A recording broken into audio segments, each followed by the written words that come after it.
throw the Minions in there, and then you've got material. Because we wanted to prepare Chris Nolan's movie. In Hollywood, the new stars at the silver screen changed the face of the motion picture industry forever. The Minions are back with a touch of mystery. Baby. Oh, Humphrey. Piñata. Carbonara. Lasagna. Everything that's done at Illumination, at the base of it, is an idea or a pitch or one-liner that comes from the producer. Because he sees within that little phrase, he sees a potential. Like marketing-wise, his head goes like everywhere. I just go like, oh, I could tell the story with these characters, and then wrap it around the main story. And so he called me one weekend because I did not want to do like another Minion movie. After Despicable Me 3, I said like, okay, well, it would be nice for me to do something else than Minions.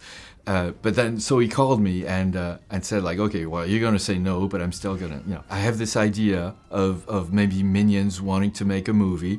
And maybe it's a monster movie, and maybe they make maybe they build a monster, and maybe they summon a monster because they want to make this monster movie. But the monster, once it appears or gains life, turns on the Minions and starts destroying Earth and potentially the universe. From that moment onwards, I got all these ideas because he didn't talk about timeline. He just said like, I don't know, Minions making movie monsters. In like 30 seconds, by the time he finished his sentence, I had the whole 3 acts in my head. I said like, if he's making a movie, can we not do it as a... It can't be in the future, so can I make it in the past? Can I make it in Hollywood in the 20s? Because that's when, cinema exploded. Yeah. That's when it became an industry. That's when, all these East European directors migrated to the States, like Fritz Lang, Michael Curtis that did Casablanca. I had all the background, and it's always about background. And as interesting as it is, you throw the Minions in there, and then you've got material all around to inspire you. Hollywood in the 20s was a given. The fact of also having sound being invented also obviously was a given. And putting the Minions in there, I saw like, ooh, yeah, obviously it's going to be funny. Putting monsters in there was another source of inspiration because I was raised with very sort of corny movies, but particularly when I watch them now, like The Blob or Earth versus Flying Saucers. I mean, it's when I saw these movies as a kid, I was there like I was really frightened, or like, oh my God, this is so real. Yeah. When I look at them now, they're just plain ridiculous. So the idea was to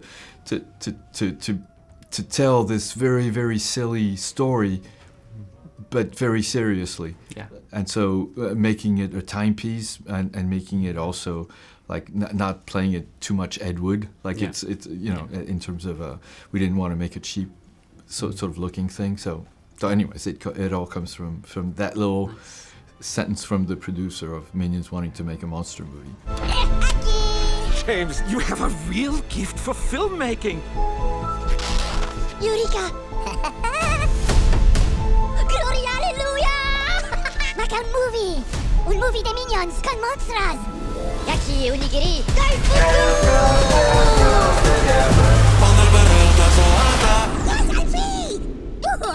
Okay. I'm Gary Orkham Oliver Magma Ichabod the Deceiver. But my friends just call me Goombie for short. I know the perfect monster for your movie. Let's go.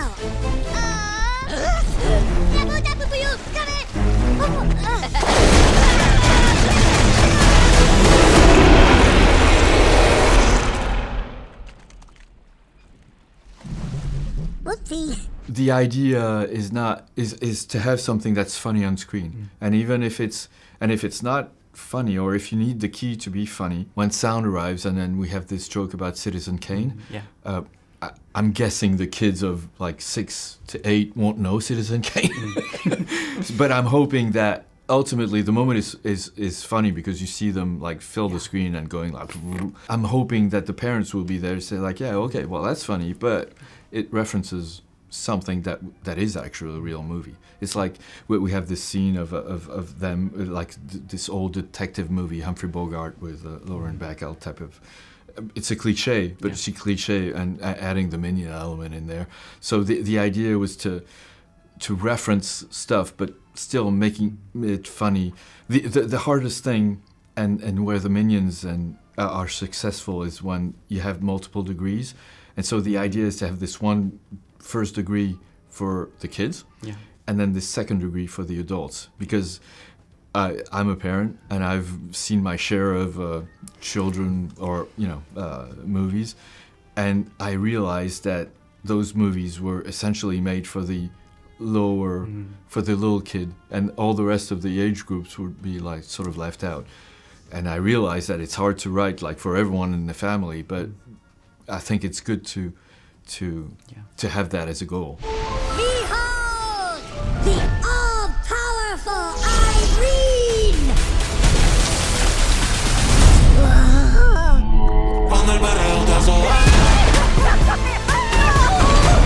She is gonna destroy everything on the planet!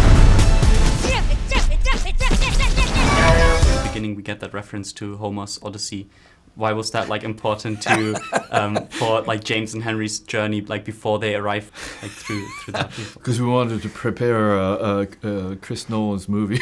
No. The idea of it's always trying to find. I loved so much in the first movie those first 10 minutes where they meet different masters, and in this one I really, we were just there saying, okay, we did Egypt, we did Dracula, so what are we going to do? So initially we had King Kong, but that went away, and so we sort of said like, okay, well, why not this big giant? And so we put in and then we found the Lego joke. The Greek thing was there. The sorcerer thing was more of a plot thing, because we needed the Minions early on to get that hand on the book, just for the end of the movie. We needed to plan it, and I didn't know where else to put it as in like this big castle. Obviously the guy's a sorcerer. Obviously he has a book. And after that moment, we have those little clippets of like the Chinese guy being crunched by a panda. The French king being with his head cut off. We love doing the Minions serving the master and accidentally killing their master, because that's part of and we wanted the audience to be reminded of that thing that they have. They have a craving for a new master, but the Minions being Minions, they always end up like killing the master.